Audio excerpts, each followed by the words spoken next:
25 kilomètres au sud d'Angoulême, aux marches du Périgord, entre les molles collines de Saintonge et les vertes forêts d'Orthe et du Clédou, s'élève la colline de Villebois. Villebois, désigné sur les chartes médiévales sous le nom de Villa Bovis, était comme une borne millaire sur la voie romaine de Périgueux à Saintes, de la tour de Vaisonne à l'arc de triomphe de Germanicus. Très tôt, la forme, la situation du puy de Villebois en firent une place forte organisée pour la défense du pays qu'elle domine de sa masse imposante.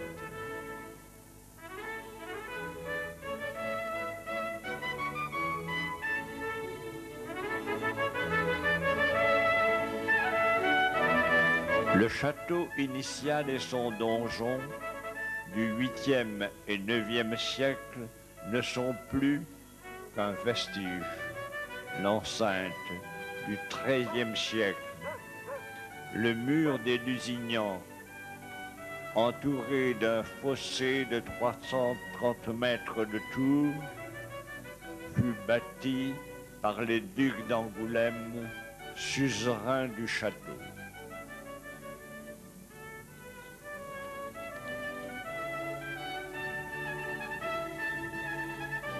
Flanqué de 7 tours, aujourd'hui mutilées,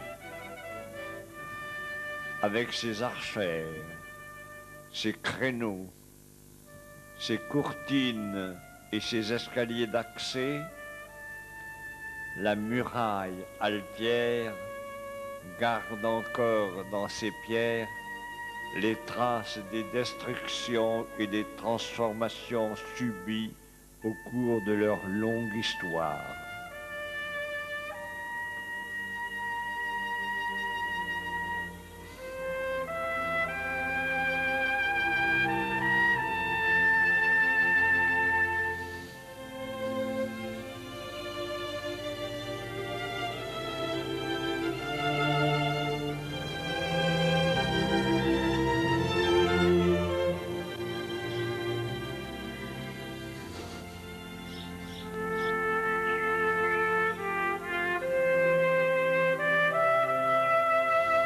La porte monumentale garde l'entrée de la forteresse au sud, seule possibilité d'accès.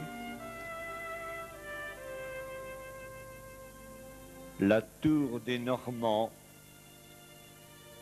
et la lourde muraille percée de meurtrières en assurent la défense.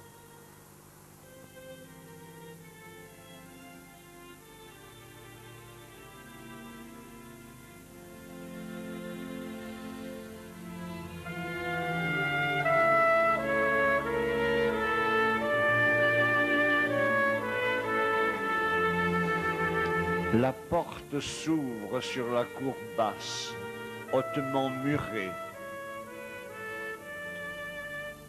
Fermée au sud par la voûte de la première enceinte et par les murs ruinés des chapelles.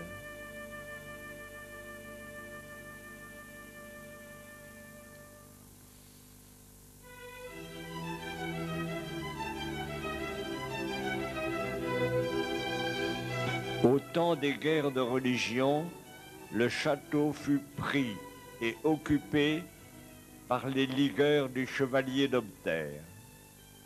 Le duc d'Épernon, commandant en chef des armées du roi Henri III, vint chasser les mutins. Et l'on voit sur les murailles de la chapelle basse les traces des boulets tirés du haut de la colline. Les ligueurs furent chassés ou pendus dans les fossés du château.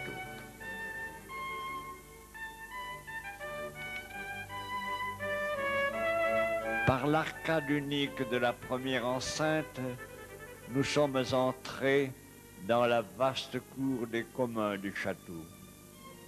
Depuis 10 ans, les jeunes étudiants bénévoles accueillis par l'association Les Amis du Château rénovent en juillet et août le mur des Lusignans sous l'égide de l'association nationale Rempart.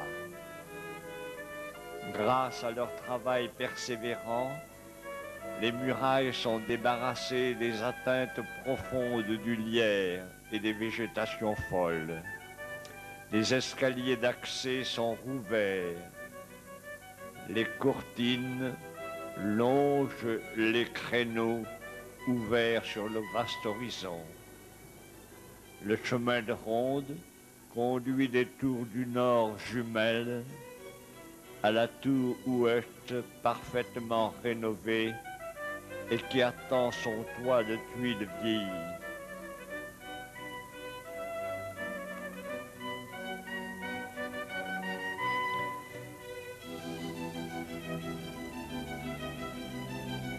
Archère et meurtrière menacent à nouveau l'assaillant. Par les efforts patients de ses jeunes amis, la forteresse du duc d'Épernon a retrouvé partiellement sa fière majesté.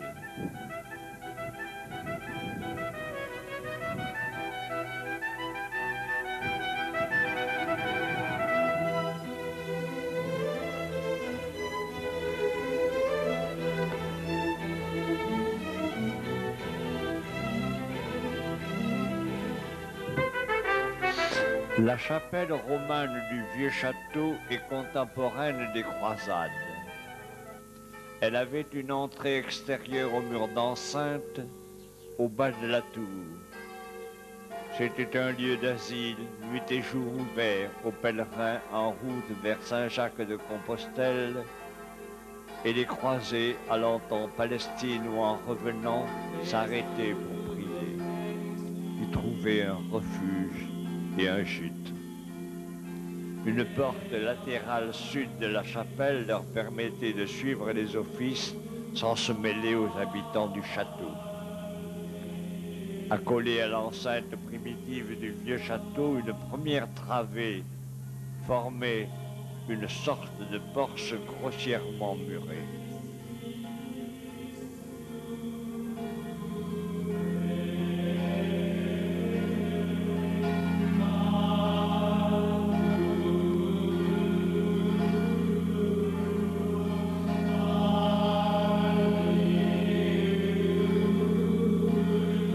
Les deux autres travées du XIIe et XIIIe siècle sont séparées par des colonnes supportant des voûtes en berceau sur des chapiteaux fort bien conservés. Cette chapelle du XIIe siècle fut classée monument historique en 1915.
La salle des gardes majestueuse ouvre à l'est sur la cour principale du château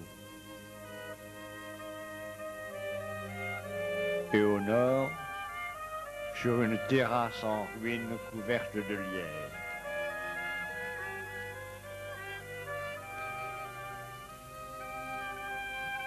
Une montée cavalière et un escalier permettent l'accès à la cour haute où se dressait le château du XVIIe siècle, bâti en 1665 par le duc Montaut de Navailles.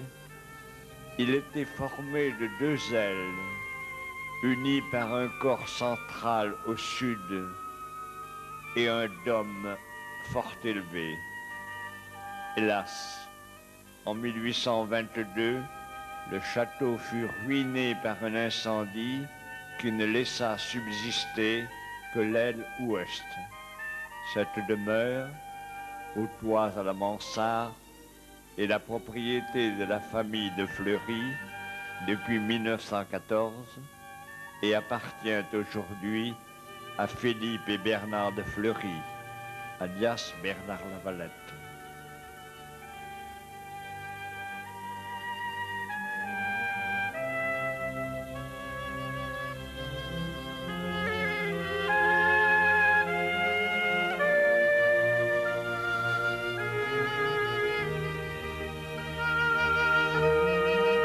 Par la porte d'honneur du XVIIe siècle, glissons vers le cœur de la cité, dévalant en pente roide au pied du château.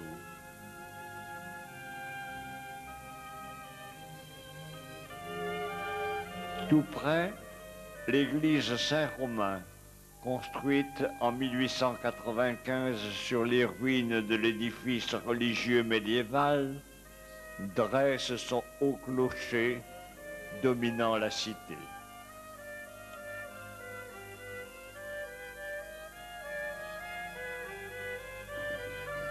La sénéchaussée des ducs de Lavalette campe fièrement sa tour octogonale au bord de la ruelle.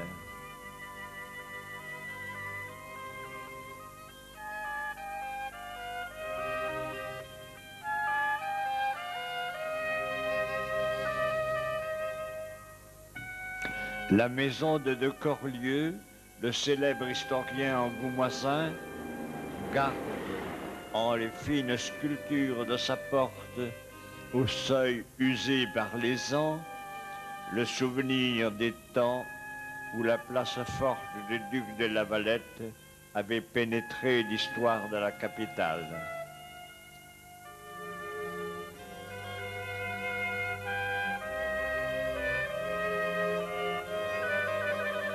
Plus bas, la place du marché s'ouvre sous l'œil vigilant du cadran solaire qui, depuis 1627, jalonne le temps qui passe.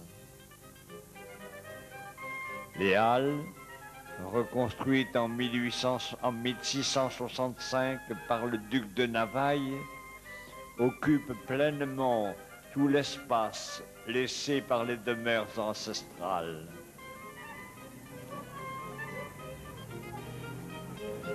Leur magnifique architecture de poutres abrite encore les bancs de pierre du XIIe siècle et les pavés déclives du marché du samedi.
Ici, la façade du couvent des Ursulines, si chère à Suzanne de Baudéan-Parabère, sa fondatrice, épouse du duc de Navailles.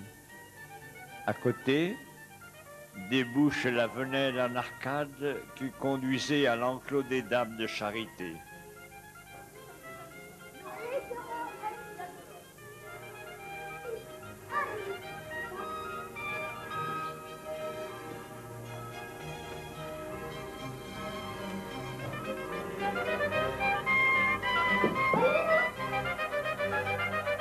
À l'ancienne justice de paix.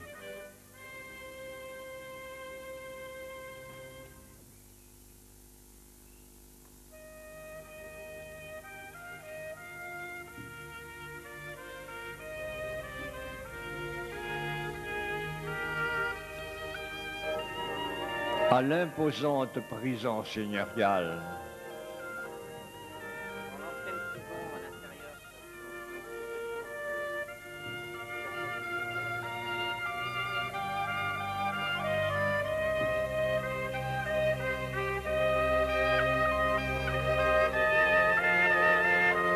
En face, les venelles joignant les derniers vestiges du couvent des Augustins.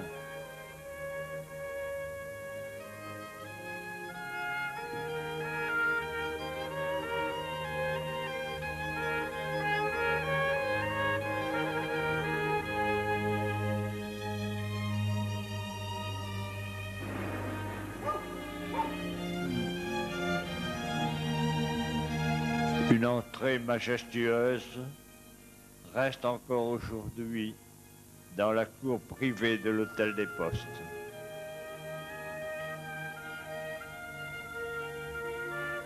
Par la grande rue, le bourg glisse vers le champ de foire.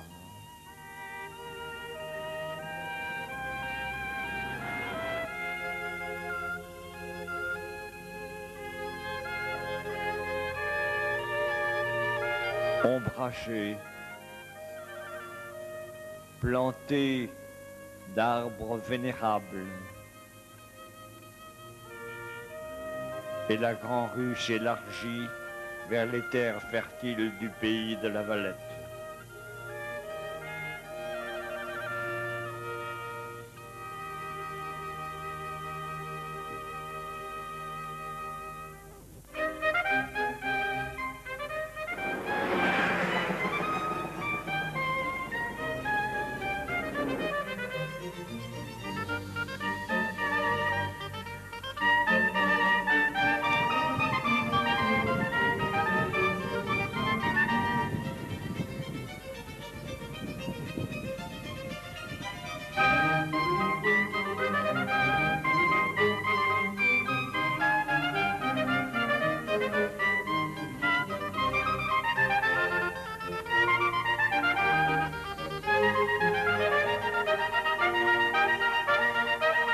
Gardons une image un peu nostalgique de nos ruelles silencieuses, de la rue Sale, de la rue des Rampeaux, de la borne Fontaine rouillée.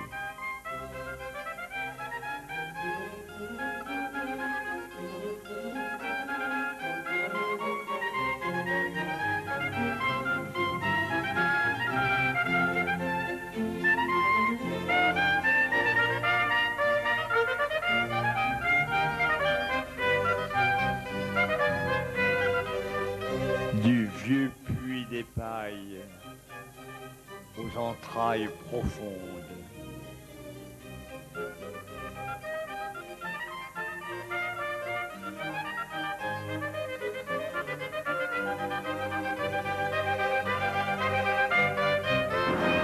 Et reprenons enfin l'ascension de la colline par la rue de la Font-Trouvé qui limitait l'enclos des Dames. Admirons au passage la source limpide jaillie des flancs du puits Saint-Rome et qui donne encore ses eaux à la fontaine des Halles. Jetons un dernier regard sur les maisons du quartier de L'Houmeau qui se groupent comme à l'abri des murailles séculaires alors que le soir tombe et que le château s'endort dans les feux du couchant.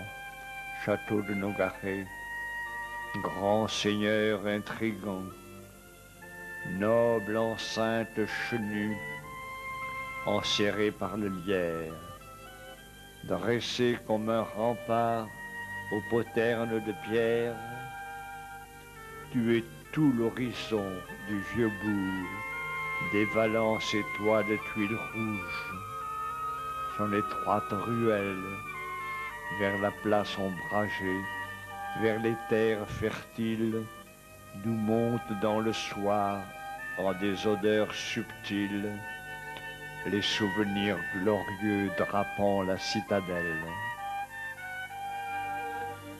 Des créneaux emmurés, aujourd'hui renaissants, quand le soleil couchant rougit l'humble colline, découpe sur le ciel par un crayon puissant, en couronne de pourpre l'Occident, et le soir, dans le vaste silence de l'ombre sibylline, endort le lourd passé de l'imposant manoir.